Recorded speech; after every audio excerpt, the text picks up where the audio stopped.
You're watching Oilers Nation every day with Tyler Yaremchuk. Your one-stop shop for all things Oilers.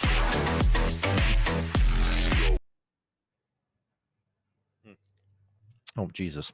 Why do they call it Beantown? Let's get into it with the lead.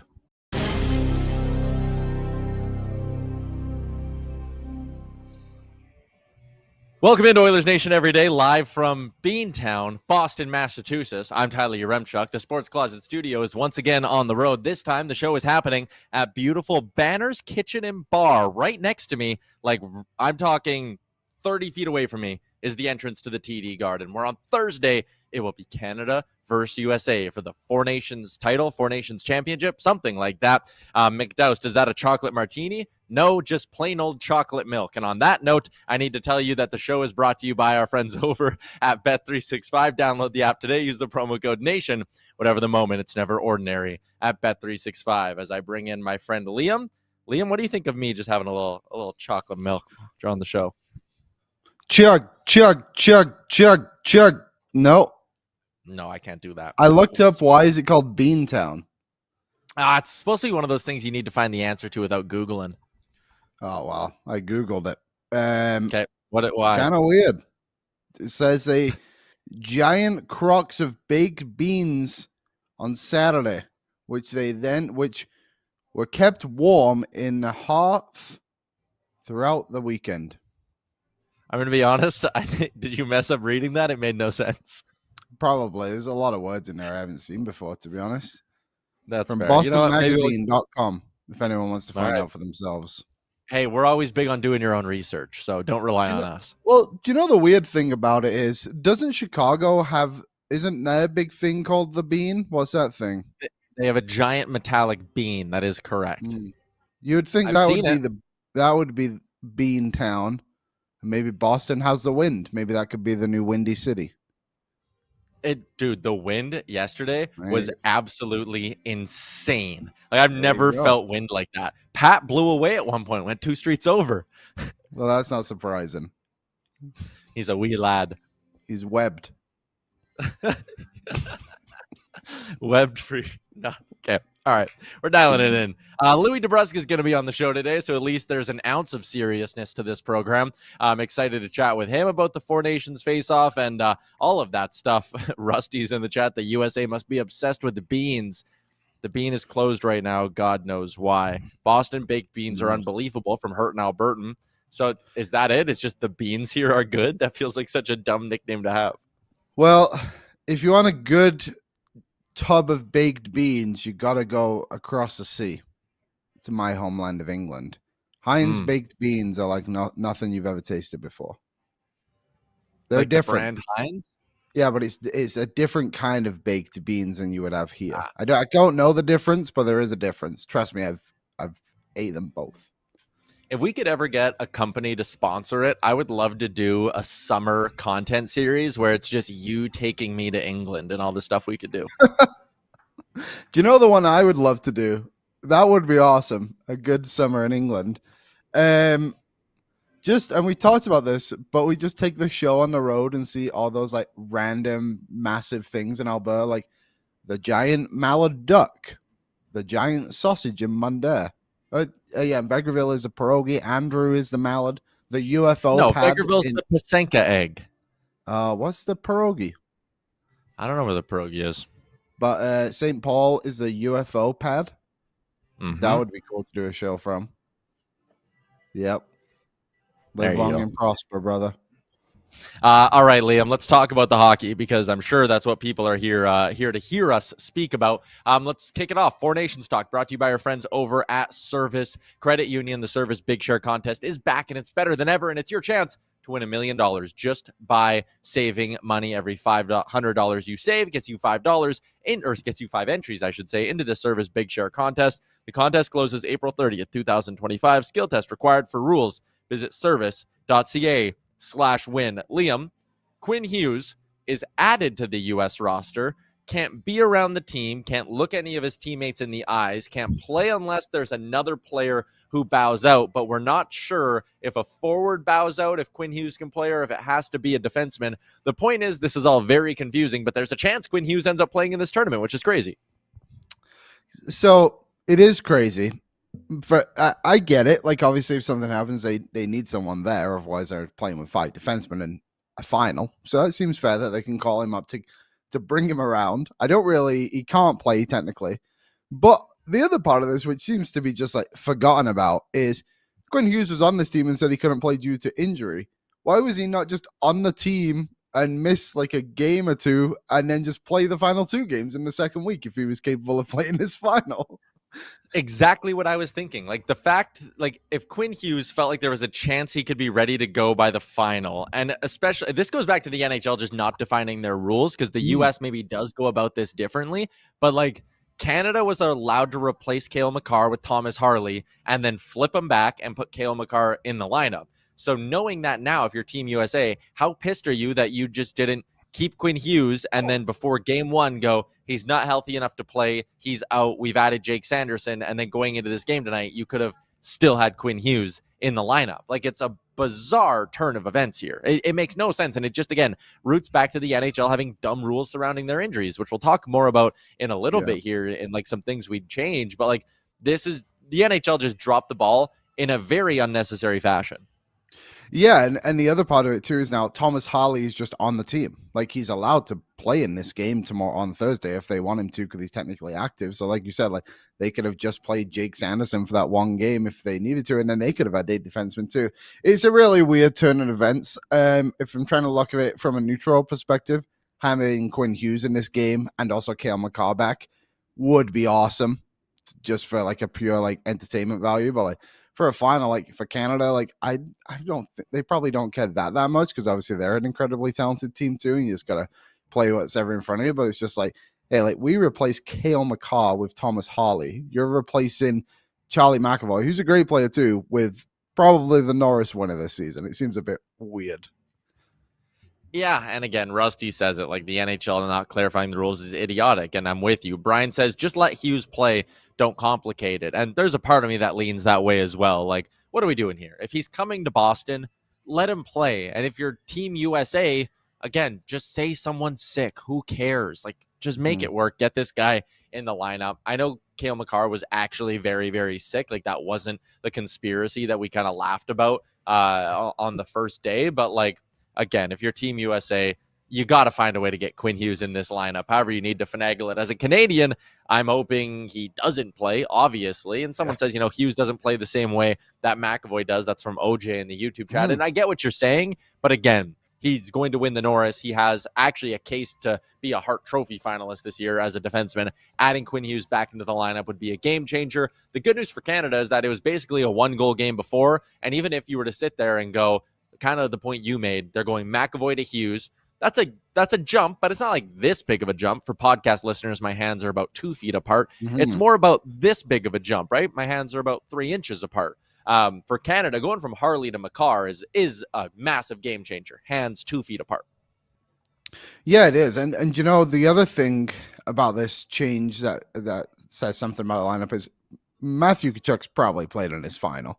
Like, if he was unhealthy, then they would have called up another forward too. And obviously guys like Tate Thompson and Cole Caulfield are guys who are left off this team. And I'm sure they would maybe want to replace a couple of those guys they picked down the lineup. But to me, it says that Tkachuk is going to play. And obviously Brady left the game too. They did say that was for more precautionary reasons. But I guess just on the final, like, having Cale Makar back is going to be a ginormous jump for this team, like you just suggested there too. Like, he came back yesterday, played the team high on the blue line, maybe team high overall. I would assume that's probably overall as well. But he was really good in yesterday's game too. Like, and I think there was some rumors out there, and I'm pretty sure it was a fake quote. I'm actually 100% sure it was a fake quote, being like, oh, he's like protecting himself for Colorado, like wants to play the rest of the season. I was like, I think he was just sick. And if he was able to play, like, you saw those Brandon Hagel comments today too. I think this has become like a very passionate tournament for these players. And like, they really, really want to go out there and win. And that game on Saturday night, if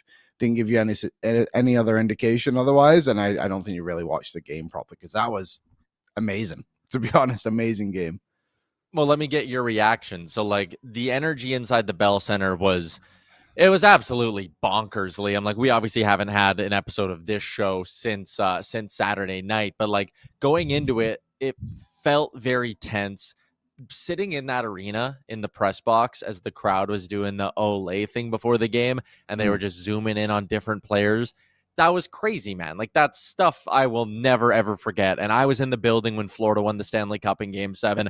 I was in the building when Edmonton forced a Game 7 in Game 6 at Rogers Place. I was in the building when they advanced to the Stanley Cup final against the Dallas Stars in Game 6. And, like, that was crazy. All those moments were insane. The Bell Center holds 21,000 people, and it felt like they were all just screaming their heads off and doing the Olay. Like, the vibe inside that arena, I just couldn't believe it. And then the puck drops, and I almost couldn't believe what I was seeing as the gloves kind of flew everywhere the way that they did. And these two guys square off right at center ice. Brandon Hagel, the pride of Mornville, Alberta, going at it with Matt Tkachuk. It was, again, you're almost like, your ears are ringing and you don't really know what's going on. It's hard to process it in the moment because it was just such a stunning start to the game. Honestly, I think when this happened, I think everyone was just shocked because obviously this is an NHL event, but when you see Canada versus the US, it's the assumption that yes, it could be a physical game, but anytime something kind of out of line happens, guys are just going to get broken up because we've all watched IIHF hockey before. But what a way to kick this off for the fans, and then it just continued on. Like, I don't really know if any other start to the game could have been better for the way you just wanted this rivalry to be. And if you're the NHL, like, I know they've kind of stopped fighting quite a bit in the league, but like, Bettman must have been like somewhat pretty happy with the way this game started out. Like, Bill Simmons, who is the biggest basketball podcast in the world, was watching this game and tweeting about the USA and Canada game over the NBA All-Star game. Like, that, I think I just showed what level this game was at after 3 fights in 9 seconds. Pardon my take is, I mean, miles ahead, the biggest sports podcast in the world. I think it's the 5th biggest podcast in North America. They started their show about, like, they were on vacation and they recorded the start of their show fresh so that they could talk about the Four Nations thing. They're doing a watch along on Barstool for this game. Like, this has hit corners of the world, of the sporting world, that hockey's never really hit with this kind of an impact. So you asked, was Gary Bettman kind of happy with the way this game started? Liam, he probably went out back and dove into a pool of coins like Scrooge McDuck. Are you kidding me? I told Frank, I was like, they should up the cap $2 million next year just as a thank you to these players for everything they've done to grow the game. Like, you get this second fight with Matt Tkachuk, and they never showed a shot of it, but so he goes to the penalty box and he daps up his brother Matthew, and then Brady Tkachuk goes and shoves the pane of glass that was on the side of the penalty box towards the stands. And dude, I'm not even shitting you. It went like this. It went that far down. It like nearly came over. He shoved the glass so hard and was yelling at the crowd. Like, both these fights were unbelievable. The third one with Miller and Parayko, I mean, I'm not going to go as far as some people did online, being like, this is embarrassing. I felt like that was a little bit like, okay, we didn't need a third one. Like, after that fight was done, I was like, let's play hockey now. Let's see what these guys can do on the ice. But the 3 fights in 9 seconds, I mean, when have you ever seen a game like that? Never mind an international game. Never mind a game with what was on the line starting like that. And after you hear the Tkachuks and Miller, the 3 of us had a group chat and blah, blah, blah, blah, blah. Sure. I mean, that's nice that you all wanted to get on the same page and fire up your team, but I love the response today from Brandon Hagel, who said, quote, we're not out there playing. Let me restart that. We're out there playing for the flag, not the camera. We don't have any group chats going on. How about that from Brandon Hagel? Yeah, a great quote, but sorry, not to gloss over that too much, but the best part about all 3 of these fights was when JT Miller tried to do an uppercut and missed and just knocked off his own helmet. Iconic moment ever in hockey. But yeah, the Hagel, like, I guess that's kind of why Canada took these guys, right? Like, I know there was a lot of questions, like, should guys like Parayko, honestly, all 3 players that fought, and like, none of us assumed there was going to be 3 fights in the tournament, never mind 3 fights in one game. But I can now understand the idea of like why these guys were selected and to add that physicality to it. And I think, to be fair to the 3 of them, they've all had pretty respectable tournaments and done a good job of it too. But this comment from Hagel to me shows that, like, nobody cares what team you're going to go back to after Friday. It's all about like the moment right now and playing for your country and playing for Canada, the US, and trying to go out and win this tournament that has been heavily scrutinized coming into it. But it's been awesome. I don't think, again, the NHL could have asked for much better. This is probably the last time we'll see it, is it considering the World Cup's coming in 2028. But either way, like I think the NHL has kind of changed a lot of perspectives in sports for what an All-Star weekend should look like. Like putting your country's name on the front of your chest is significantly better than going playing in an NHL All-Star game. And there's no doubt about it. And what I would add, though, like I did see people being like, you can never go back to the All-Star game. Even some of the people from other sports who are tuning in being like, whoa, the NHL finally got their All-Star weekend. Right. You can't do this every year. No. You will not get this every year. Absence makes the heart grow fonder, Liam. Like part of the reason this is as good as it is, as much as I'm sitting here saying it's criminal, we went 9.5, 10 years without true best-on-best hockey in this sport. Part of the reason that game on Saturday was so charged up is because we went 9.5, 10 years without true best-on-best hockey. And these guys, whether it's the Tkachuks to the Hagels, whoever, there are way more players in this lineup who have not played in a game like that than there are players who did, right? Like Crosby and Doughty are the only two on Team Canada who would have been there in 2010 and been there in 2014 in the Olympics. Very few of these players would have even been in the mix in the World Cup of Hockey in 2016. So part of this too is like guys had never been in an environment like that. And yes, there's pride when you play for your National Hockey League team. Like I'm not trying to diminish anything from being in a cup final or whatever, but when you're wearing the Canada jersey and you're at the Bell Center and the crowd is doing what they're doing, or if you're Brady or Matthew Tkachuk and the crowd is booing your anthem and you want to send a message, like, again, you can't do this every year. It would be very, very hard to replicate. But every 2 years, this shit's going to bang, man. Yeah, and I think too, like it just builds on what the next event will be if it's every 2 years, right? Like now the Olympics are going to come next year, and I actually think that's probably good that they're in such quick succession. And now there's this rivalry built from the four nations of what Canada and US, and obviously it was there before, but like, it's going to mean a little bit of extra something. And even like yesterday's game, like obviously Finland didn't win that game, but they fought right until the end, and that's going to mean something. And now they're going to go into the Olympics of the idea of like, well, we didn't have our best team and still put up like a great fight against those other three like top teams. So I think this has just really set the stage for a fantastic Olympics next winter. Yeah, I think it has too. The only thing I'll say to that is IIHF rules kind of permit it from being this spicy. Like how many of those hits in Canada, USA end up being penalized at the IIHF level, right? So we're going to lose a little bit of that, but that again is why I will add, I love that we're about to get a rhythm, and it's Olympics, World Cup, Olympics, World Cup, Olympics, World Cup, because flip-flopping and doing it like that, every 4 years, you're going to get one tournament that's like this, NHL rules, NHL arenas, let's go. And every 4 years, you're going to get an Olympic one where it's, a global stage, the sport's different, bigger ice, different officials, everything that comes with it, right? So I love the fact that we're going to get a rhythm to this whole thing. I wanted to quickly just share, AB, do we have that other Brandon Hagel quote?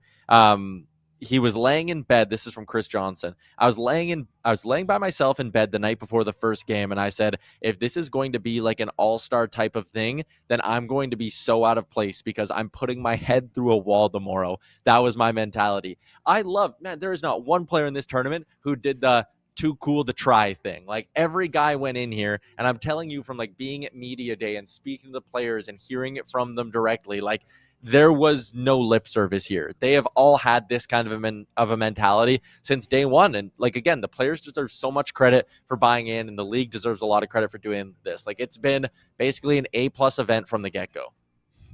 Yeah, and it's funny, Brandon Hagel, obviously nobody thinks of him as a star in the NHL, but he's a guy he's going to score 35 goals this year, maybe 40 goals if he really has a good end to the season. And like for him to be like, if it's an all-star event, like I don't care. Like I'm going to go out and do whatever it takes and just kind of like change his whole mentality. And I think those are the kind of players that make a team, to be honest. All right, Liam, let's go to the guest line, which today is brought to you by our friends at Charm Diamond Centers, where you can get a custom ring built and delivered in less than 4 weeks through Charm and their Masterpiece program. You can also apply for a Charm Diamond Flexity card today, which allows you to get no interest financing on your purchase and get approved for it in minutes. For more information on that and more, go to charmdiamondcenters.com. Excited to be joined by Sportsnet analyst Louis DeBrusk, as we are every week on the show. And Louis, I guess I'll just start with the big thing from Saturday night. What was going through your mind when you saw fight 1, fight 2, and fight 3? And was your jaw on the floor like mine was? It was, but you know what? I had a sneaky suspicion something like that was going to happen. I know I'm not sitting here saying I had a crystal ball, but Jack and I have been talking about this. Bob and I have been talking about this, building up to this when they chose the team. You look at how big the U.S. team is, and you just said to yourself, yeah, these guys aren't coming for play. These guys are coming to try and run you over and make sure it's a tough night. The Tkachuk brothers, I mean, they're becoming legends in the league pretty quickly, aren't they? It's pretty funny to see. I love the comments by their dad, Keith. I played with him, and just, you know, he's watching these two guys go out there and just, you know, do the things they do. But you know what? I'll say this about the Tkachuk brothers. You hate them on the ice, but you love them off the ice. You know, and that's the kind of player you love to see. They're players that when you play against them, you know you're going to get that complete package of tenacity, over the top, sometimes over the line, offensive game. But off the ice, they're gentlemen. They've done a great job of raising two kids there. So I always, when I bump into them, it's like Dr. Jekyll, Mr. Hyde every time I see Matthew and I talk to him, because I'm like, you're the nicest guy off the ice, but then you become this different thing on the ice, which is pretty cool. That's old school mentality right there. But I love the way Canada handled it. You know, to be honest with you, I was a proponent of having a little bit bigger guys in the lineup. I know we've talked about all that at length about, oh, they put in Hagel, they put in Cirelli, they put in Point, you know, and I love those guys. Those guys have had terrific seasons. And I was kind of initially the guy for Wilson. I even said Adam Lowry was a guy I think we talked about on this show. I've got big center that can go up against anybody, that if he's facing off at that center ice in that opening faceoff, I think it's just a little different look for Canada. But here's the thing. They found a way to get themselves into the final. If they go and win this thing, I think everybody deserves congratulations. It doesn't matter. I think for Canada as a nation, yeah, we all have our opinions, but you get to the final and you win it, you say, you know what? It doesn't really matter, and it's going to be a tough game. It's going to be an absolute battle again, and that's the way it should be. I mean, this is what these best on bests are all about. So it was exciting, though. I was on so aloha, I'm still in Hawaii here. So I was in the bed. They have it. Yeah. So we actually, because of the time change, it's been perfect for us. We can go down, do a little sun tanning, do a little bit of pool and beach, kind of whatever we want to do during the day, and then we can pop up at that 3:00 in the afternoon here at Hawaii time and watch these games. It's been absolutely perfect. So we sit, and it's amazing how much banter around the pool there is about hockey. It's pretty cool to hear again people from different places in the United States talking about the hockey game, the U.S. Bumped into Eric Cole here. He's here with his wife on a little bit of a trip, and we were talking about the game too. So it's amazing to see hockey kind of spread out around the world a little bit. But it was awesome. I jumped up off the seat as soon as the first fight happened. I knew there was going to be more. I just was like, okay, here we go. And my wife was looking at me like I was a little crazy, but it was pretty cool to see. I love that emotion, and I think right now with how this season has grinded along, you could tell that these stars, they needed that little extra something to kind of get them kind of to that point. But I think the hockey's been great. Obviously, the last game, you know, didn't really mean a lot. It meant a lot to Sweden. Don't get me wrong. I'm not saying that, you know, they didn't want to go out there and win a game, but it'll be an awesome game, the final. I think it's going to be one of those games that we're going to talk about for a long time. Yeah, you kind of said there, like, the conversation around hockey now seems to have just grown so much since that game, and like the NHL really kind of asked for a better event. I think this event has blown everyone's expectations out of the water, to be honest. Yeah. You know, it's good because we talked about it, guys. Remember, we were like, hey, is this going to be a glamorized all-star game? Is this going to be a situation where the guys go in, kind of go through the motions? Well, obviously not. I mean, guys are dropping like flies. That's hard to see. I know there's a lot of injuries. Obviously, Charlie McAvoy, who is a friend of the family, and he's not doing too well, so I wish him all the best. I know he's dealing with something there. But that's part of it too, right? And obviously in the Olympics next year, the roster will be a little bit bigger, I believe, to be able to accommodate that. When you start traveling overseas and places to play in a tournament that's a little bit bigger, you need to have a little bit bigger roster to make sure you can make up for those injuries. Some guys will be there the whole time and never play, but you have to have those guys. So I think the guys that have stepped in respectively for anybody have done great. Those are tough situations and a really pressure cooker. But I think right from game one, you know, the speed of the game for me was incredible. There was no room out there. And these are the best players in the world that can make plays like that. There was just nowhere to go, and they had to really figure it out, and I think that's pretty awesome. That's where the game's gotten to. It's really fast, it's really skilled, but it's also really physical, and I like seeing that physicality come out as well. When we talked last Tuesday, we got your take on the McDavid, Marner, Reinhart line, and I kind of said, like, I think we agreed on this. Like, you need a jam guy with Connor McDavid, someone who's going to get in on the forecheck, push defensemen back, force turnovers, and the turning point for Team Canada kind of was, at least for their production at 5-on-5, putting Braden Point up there. Man, has he ever fit in perfectly with 97. He's such a smart player, Braden Point. I've got to watch him since he was a youngster. He played against my boy all the way growing up. He played against Jake from the time they were really tiny guys to now in the NHL. And I've always had a soft spot for him because he was the smallest guy. My kid was small, but Braden was even smaller. But boy, was he ever smart and skilled. And he had that heart. He just had that tenacity. He had a bigger brother that I think used to throw him around a little bit. But he played the exact same way when he did down when he was 10 years old, 9, 10, 11 years old that he's playing right now in the National Hockey. He's just a very, very good hockey player. Like he's, I think maybe one of the most underrated guys in the league. And overlooked in a lot of people's. But I'm glad to see him kind of coming to light and showing people, hey, the 2 Stanley Cup wins we had in Tampa Bay, I had 14 goals in each of those Stanley Cup wins. Each year, back-to-back 14 goals in the playoffs, and it kind of got overlooked because of the Kucherovs, because of the Vasilevsky, the Steven Stamkoses, and he's just that guy there that, John Cooper relies on so much. He's a secret weapon, not so secret to be honest with you, but he was a secret weapon for quite a while in Tampa Bay. So I'm so happy to see him come to light. But the thing is, he can skate. He's fast. He can get to a spot quick. He's a deadly shooter as well as a great passer. So he's kind of a double threat similar to Leon. When you look at Leon that way, that's what makes him so great with Connor is that he has the ability to shoot it when he needs to shoot it, but he also can make the beautiful pass. So you kind of figured there was going to be some tweaking there. They even loaded up the big line a few times in the first game and the second game. You saw them start to kind of tinker with some lines and figure some things out. The defense of the U.S. is good. That's a real solid D-core back there. And a D-core that their whole careers have been going up against McDavid and McKinnon and the likes of that and Braden Point. So just like everybody else in this tournament, these are guys that they're familiar with that pressure. And it's going to be hard to break through. You have to be smart, but you're also going to have to be disciplined and not make mistakes, in my opinion, for Canada. If they want to win, and similarly to the U.S., if they make mistakes, Canada will make them pay. So it's going to be a great game.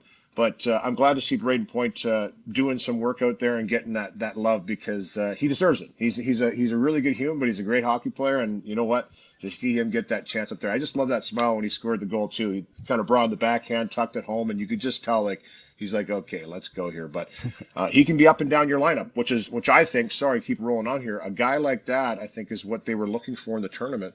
Was guys that could play up and down the lineup. So you've seen some shuffling of guys going up and down and mixing around. But when it comes to these best on best, you'll play anywhere to help your team win, and that's Braden Point in a nutshell. I want to ask you a hypothetical question about a few of the other local boys in this tournament. Colton Parayko and Brandon Hagel each had a fight in that game. And again, purely a hypothetical here, but I'm curious for your answer. If you had 2 buttons in front of you, one of them makes Brandon Hagel an Oiler, one of them makes Colton Parayko an Oiler, which button do you hit? Oh, wow. Wow, that's a good question, too. Is there any way I could just graze both of them? Graze both of them and have both of them go on board? Yeah. Oops, sorry, I get big fingers. So if I just kind of, I hit both of them by accident. That's a really good question, guys. But I would say probably right now, Colton Parayko. I mean, Colton Parayko for me. And Hagel is, he's it's incredible to see because Jake played with him in Red Deer as well. And it's great to see how he's developed into just a kind of a force in the league, really. And he's another guy, similarly to Point, that probably gets overlooked a little bit. But you know what? Tampa Bay Lightning don't overlook him. And good on him for stepping up and fighting a bigger guy. You know what? I would take Colton Parayko, though, because of that 6'5" or 6'6", or I don't want to sell him short, but we used to call him Drago from Rocky IV when he first came in the league. He's just a big, strong guy. You can even see JT Miller's a strong guy. Like, JT Miller's not a guy that gets thrown around too often. It reminds me back in the day, do you remember the fight between Char and McCabe? When he kind of threw McCabe around?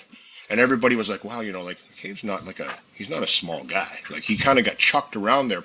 Colton Parayko, when he gets angry and mad, he's just a big human being. But he's a really good hockey player.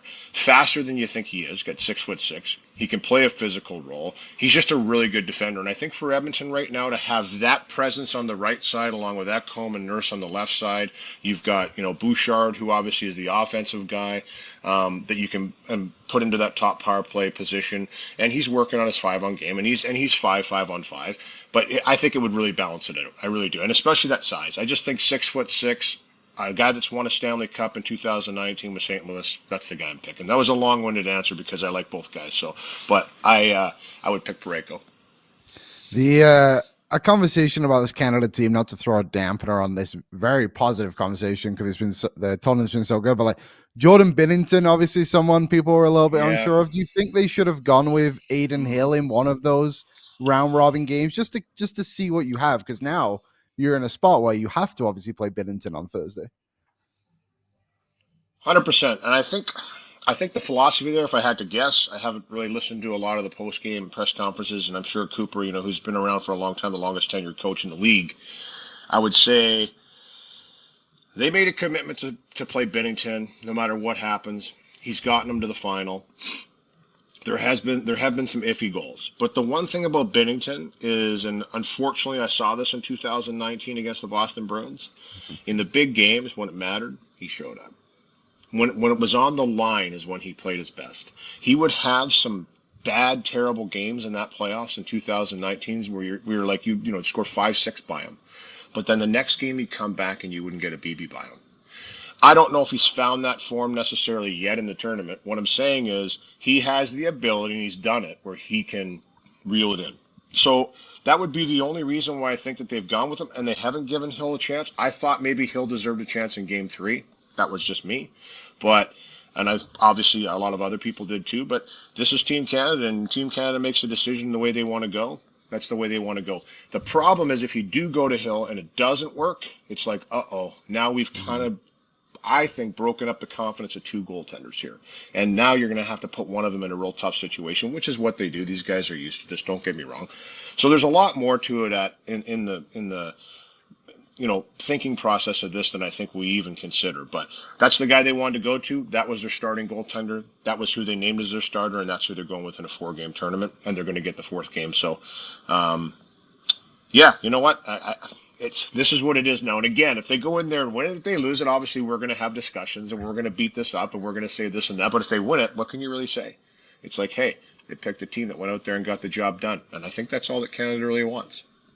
And I know people were talking about the Gensel goal that opened the scoring for USA on Saturday. Some people didn't love that Larkin goal either, which was a mid-range shot, if you want to call it that. But I'm also sitting there going, he made some massive stops to keep that game 2-1 in the third period. And I think if you're Canada, this isn't 2014 in Sochi or the World Cup in 2016 where you just look and go, Carey Price will have a 970 and we'll be okay. Like, you have the high-powered offense. You need to play a style of hockey where you score 3 or 4 goals. Like, if they're going to win on Thursday night, and maybe this is a good time to get your prediction as well, like, I think Canada will win, but if they're going to do it, they need 4 goals. They're not winning with 1 or 2. They're not winning a low-scoring game. Yeah. It's interesting. Because that's my initial thought too, Ty, is I'm thinking, okay, Canada's got to come out and really get the offense going. Like, I thought McKinnon was a little quiet in that game, the first game against the U.S., and he kind of was, that was the guy for me, right? Like, Connor goes and has that beautiful goal to get things started. I mean, that was pretty wicked to see, and a great moment for him, I'm sure, too. He hasn't really been able to play on these best-on-best along with McKinnon. They did play in the World Cup, and I know that's, that was their kind of taste of it. That was a while ago. So these guys have been waiting for this moment. So you're seeing the guys kind of come through. But for me, it's McKinnon. McKinnon, the guy, the way he's dominated the league right now. We talk so much of Connor the same way. Like, it's got to be Connor, right? But if those guys are rolling again, which I don't see any reason why they won't be, they're going to be pretty emotionally revved up for this game. And if they can make it work for them, then they're going to be really hard to handle.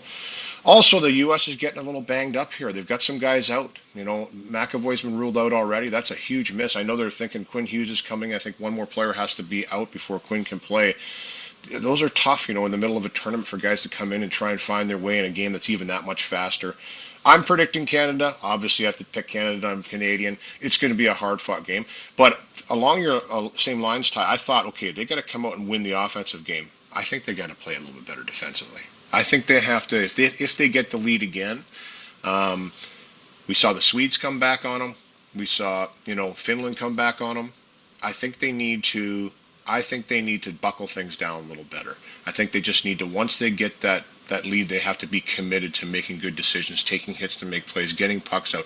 I didn't think early in the U.S. game they didn't spend any time in the offensive zone. None. I know. Like, it's just one of those things I was watching, going, wow, they're one and done. It's a close game. It's 1-1, but I'm like, I just don't like this. I don't like that they're not really generating those chances in zone where they're grinding and working, and quite frankly, using that skill but playing a hard mucking game where they're just winning the puck battle. U.S. wanted it a little bit more than they did in that game. They came on strong in the end. I think U.S. was sitting back, but I think that's the way they've got to play, but they've got to have that mentality for 60 minutes. And if they don't, it's going to be a real tough matchup. But if they do, I like their chances. I mean, I think their high-end skill is better. And, with guys getting healthy and back in the mix, I think that they're going to have a really, really good chance. Obviously, Bennington's got to be better than Hellebuck, which won't be easy. Won't be easy at all. Yeah, not at all. Louis joining us from Hawaii. You'll be watching the game Thursday with the ocean behind you. I'm very, very jealous of that, but appreciate you popping on, man. Thanks for doing this. I'll be actually in Philly. I'm coming back tonight. We're coming back to Edmonton tonight. We're flying to Philly tomorrow. But I did watch Severance, guys, and we'll get into that next week. But it's kind of a wild ride. I'm not going to lie to you. I crushed it on the plane ride here. So I was, we'll talk about it next week. But, yeah, thanks for planting that seed and making me continue with that, because now I think I'm more confused than I was before. So, but it's an awesome series, by the way. It's cool. But all right, guys, hopefully enjoy the game. Hopefully Canada can pull out the win. And you know what? I know one thing's for sure. It's going to be an exciting game. Yeah, it's going to be awesome. All right, there you go. Sportsnet analyst Louis DeBrusk. And yes, Liam, we cannot forget next week to put Severance in the notes for Louis' hit. We got to do a full deep dive breakdown. It was on my mind. So I'm glad he brought it up, because we did genuinely forget last week. But it's things are getting crazy, man. I really, this. I don't want to give any spoilers to everyone in the chat, but this whole that's all I'll say. Oh, I haven't been able to watch because I haven't been with Amber, so I got to wait till I'm back with Amber so we can keep watching. Do you know what else I've been watching? I don't know if you watch it, but do you watch Shrinking? Yeah, I've watched the whole thing. How good is that? That is a great show. I have 2 episodes left in season 2. That is a fun little 30-minute watch. It is. What a cast! Like Harrison Ford. Harrison Ford is in the show. Come on, Han Solo. Yeah. Have you done the morning show on Apple yet? No, I'm making my way through. I'm trying to justify paying for all of these streaming services. So Apple, I only used to watch Silo, so now I've got a few shows on the watch. But I think the morning show will be next. Yeah, morning show is really, really good. I don't like it as much as I like Severance or Shrinking, but morning show is like the easy number 3 for me on the Apple shows. Okay, let's go to the chat. Brought to you by our friends at Odd Company. Find them at one of their 2 locations in Edmonton. Pick up a nice, crisp Nation beer, everyday lager, perfect for game day, perfect for any day. Shout out to our friends at Odd Company, Ritchie location or downtown, and scoop up a Nation beer everyday lager by going to liquorconnect.com, finding a liquor store near you. I like Oilers Goat. I watch nothing but Family Guy, and I respect that. Family Guy is a great show. Fair enough. I never watched that. I don't really watch Family Guy. We're a Simpsons household. Yeah. See, I never got into The Simpsons as a kid. I was always Family Guy. Always Family Guy. What else do we got going on in the chat? Yeah, Shrinking is amazing from Mistaken Mexican. It is good. Season 1 of Morning Show's fantastic from Brian. That one really, really good. What else we got? McDavid Marner line was so useless. 5-on-5. Yeah, the turning point for Canada has been putting Braden Point there. Like, Mitch Marner has stunk. Austin Matthews has stunk. William Nylander stunk, and he's eliminated now. All 3 of the Leafs. Brutal. Yeah, if you're a Leafs fan, you've got to be pretty upset with what has happened here with your 3 best players coming to this tournament and basically no showing. The Marner thing, I can't believe it took him so long to move him off the McDavid line. Like, I think it shows what level McDavid was at in that US game, because he was so noticeable. And even Reinhardt too. Like, I know Reinhardt 3 assists yesterday, but he was putting up blanks the first 2 games. So the fact McDavid was playing so well and those 2 were just being drug along with him was something else. But the thing McDavid he just needs that guy who's going to go to the net for him. It was a couple of times. I think it was against Sweden. Like he's throwing pucks right in front of the net, and nobody's there to pick him up because Mana's not going anywhere close to there. And Sam Reinhart, a bit more of a physical player than Mana, I guess you could say, but still bit more perimeter than I think a McDavid winger needs to be. So I'm glad they finally changed out because it was so needed. Let's keep cruising along, Liam. Rumor mill for our friends at Star Mechanical. Find them online, starmechanical.ca. They are Edmonton's #1 plumbing and heating company. You can find out more about everything they do, whether it's residential, commercial, or 24/7 emergency service. Visit them online, starmechanical.ca. Rumor mill today is all from our boy NHL Sid, whose work is tremendous. You can read his latest post over at Oilersnation.com, where he listed some middle, sixth, and depth forward options for the Oilers. So let's rip through them here. I'll say the names. You tell me which ones you love, which ones you like, which ones you stay away from. He has Ryan Donato from the Blackhawks, 2 more years, $2 million. Yanni Gourde, who is a pending UFA with a $5.2 million cap hit in Seattle. Nick Robertson, who's got 1 more year left at $900K, is a pending UFA with a $900K cap hit. He's of the Toronto Maple Leafs. Yoel Armia, $3.4 million, and he is a pending UFA. Trent Frederick, pending UFA, $2.3 million, and Jake Evans in Montreal. Again, $1.7 million remaining on the rest of his deal this year. Jordan Greenway, Brandon Tanev, Michael McCarron were on there as well. I don't think I like a McCarron or a Greenway just because, again, the money for Greenway stinks. McCarron isn't that good of a player. I don't mind Tanev, but I think he's going to have a bit too expensive of a market. I think the names I like on there are Frederick, Robertson, and Donato, Liam. I don't hate Armia, but he's got to be retained.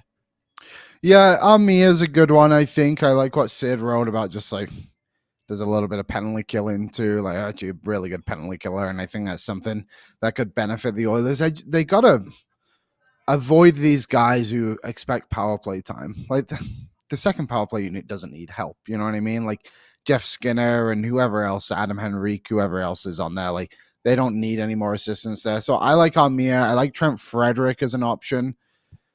Ryan Donato, I don't mind. I know I kind of just said like penalty killing isn't something.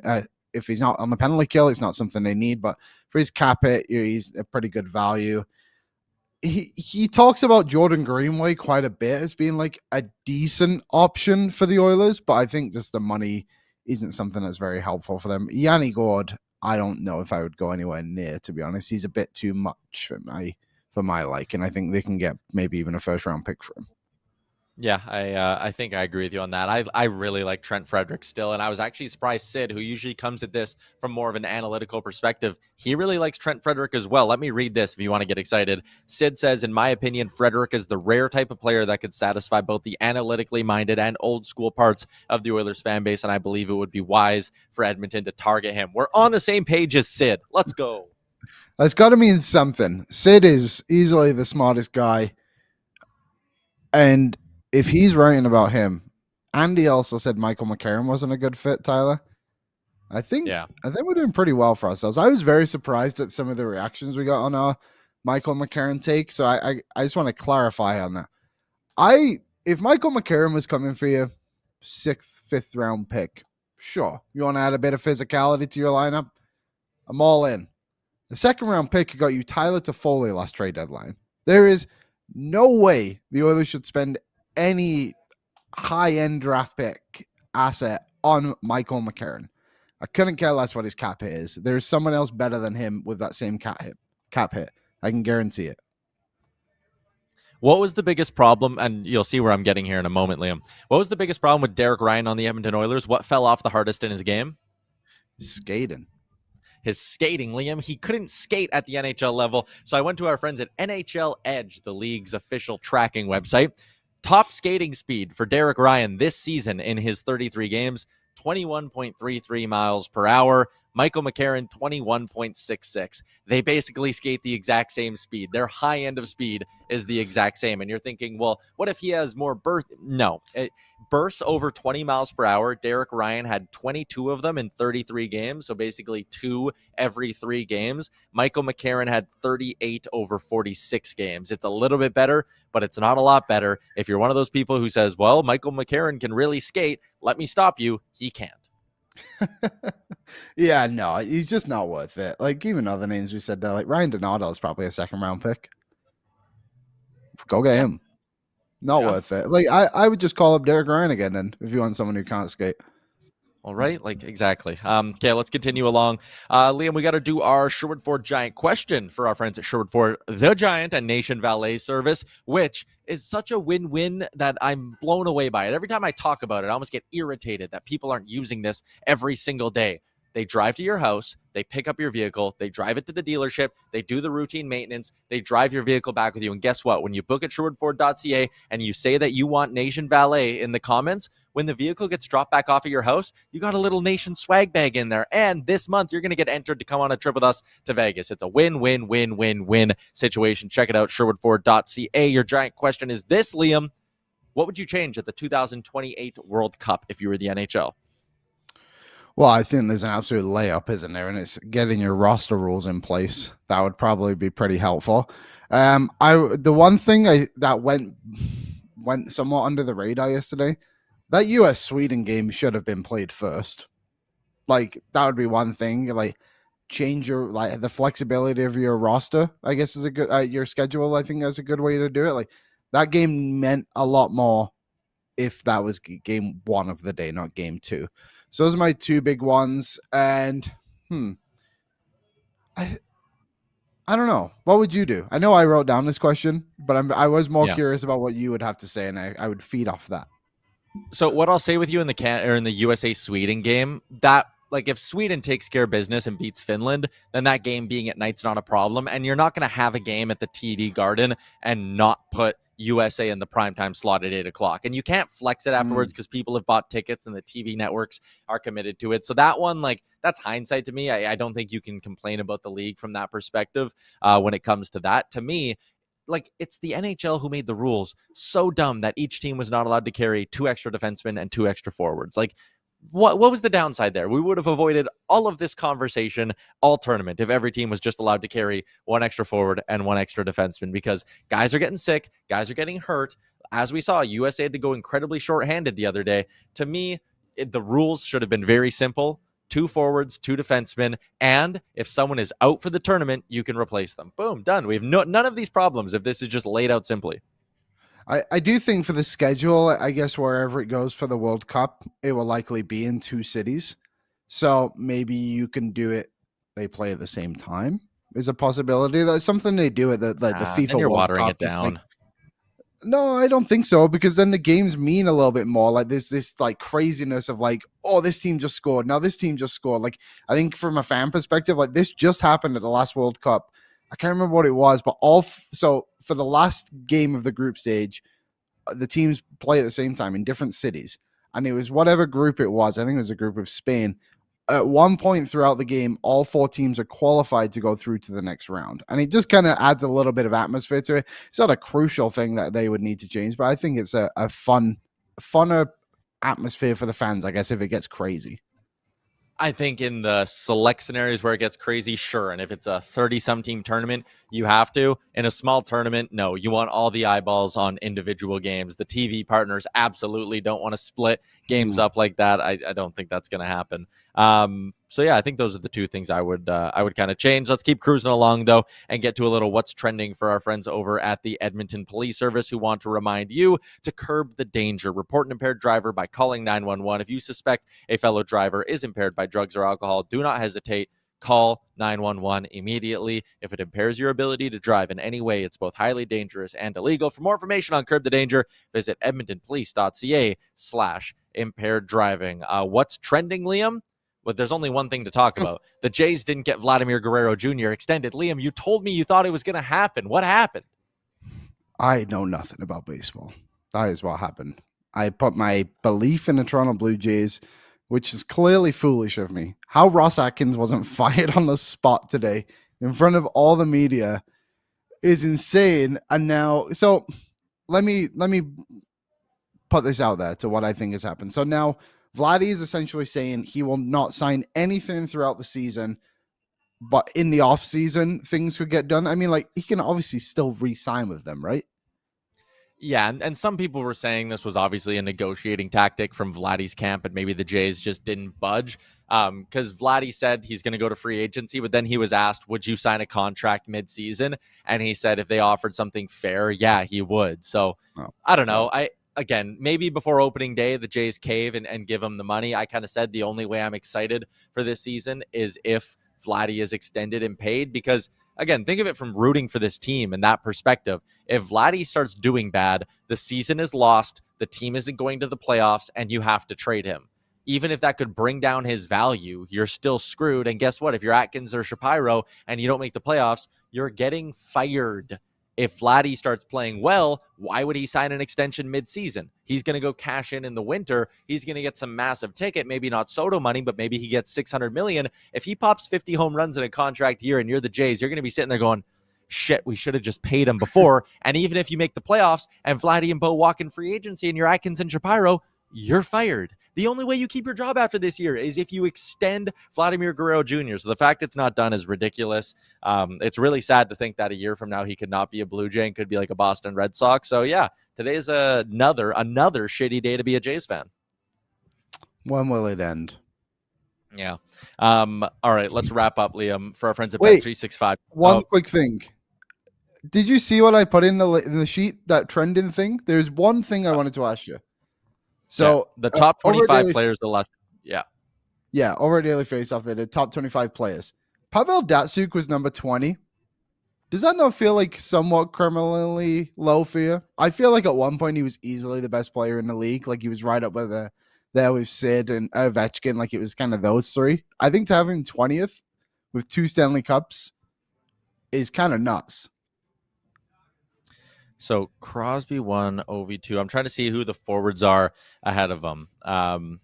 It's been slow for me. Matthews. Patrick Kane, Malkin, Kucherov, McKinnon, okay. Thornton, okay. But even that, he's close. Draisaitl over Datsuk is questionable. Even Bergeron over Datsuk, I think, might be questionable. Mhm. Matthews over Datsuk is criminal, I think. Stamkos True. over him shouldn't happen either. Yeah, I think you're right. I think he should be way higher. I think I would have him higher than Malkin. I think Malkin's a little bit high too. Like at the end of the day, Datsuk was the best player on his team, or at least best forward, I guess you could say. Like Malkin's never done that for obvious reasons. I just think Datsuk should be quite higher on this list. Yeah, I agree with you on that. That's a good point. Frank and I are going to break that down tomorrow on Daily Faceoff Live. Let's wrap up the show for our friends at Bet365. Download the app today. Use the promo code NATION. Whatever the moment, it's never ordinary at Bet365. It is a pick'em between Canada and USA, Liam. Can you believe it's a pick'em? Are you surprised by that? Well, it did come to start. The US was the favorite, so Canada clearly Barely, yeah. have nudged the gap in a little bit. I am a little bit surprised. I honestly thought the US might be the favorite coming into it, just because it's obviously in Boston. But just to give you a little insight of my thinking, I obviously think Canada's going to win, and I am 1,000,000% going puck line on this thing. That net is getting empty quick if the US or Canada is down. So whichever way you want to go, a puck line plus 235 to me, just on the US is juicy. That is a lot to go with. So that's what I'm going to go with tomorrow or Thursday. All right, Liam, that is a wrap on today's show. We're going to keep breaking down the game. We got shows Wednesday and Thursday to preview this bad boy. Frank will swing by and come sit by me for one of these shows as well. Oh, I did say I'd finish this by the end of the show. There we go. I appreciate you just really letting the ambiance of me slamming that drink really get in, Liam. Well, it was your time. All right. Good stuff, boys. Back in Edmonton. AB, Liam, fantastic. We'll be back tomorrow, noon Mountain Time, where we will continue to get set for what will be a massive game from right there, the TD Garden in Boston. Should be a good one. That's a wrap. Chat with everybody tomorrow at noon Mountain. Oil up.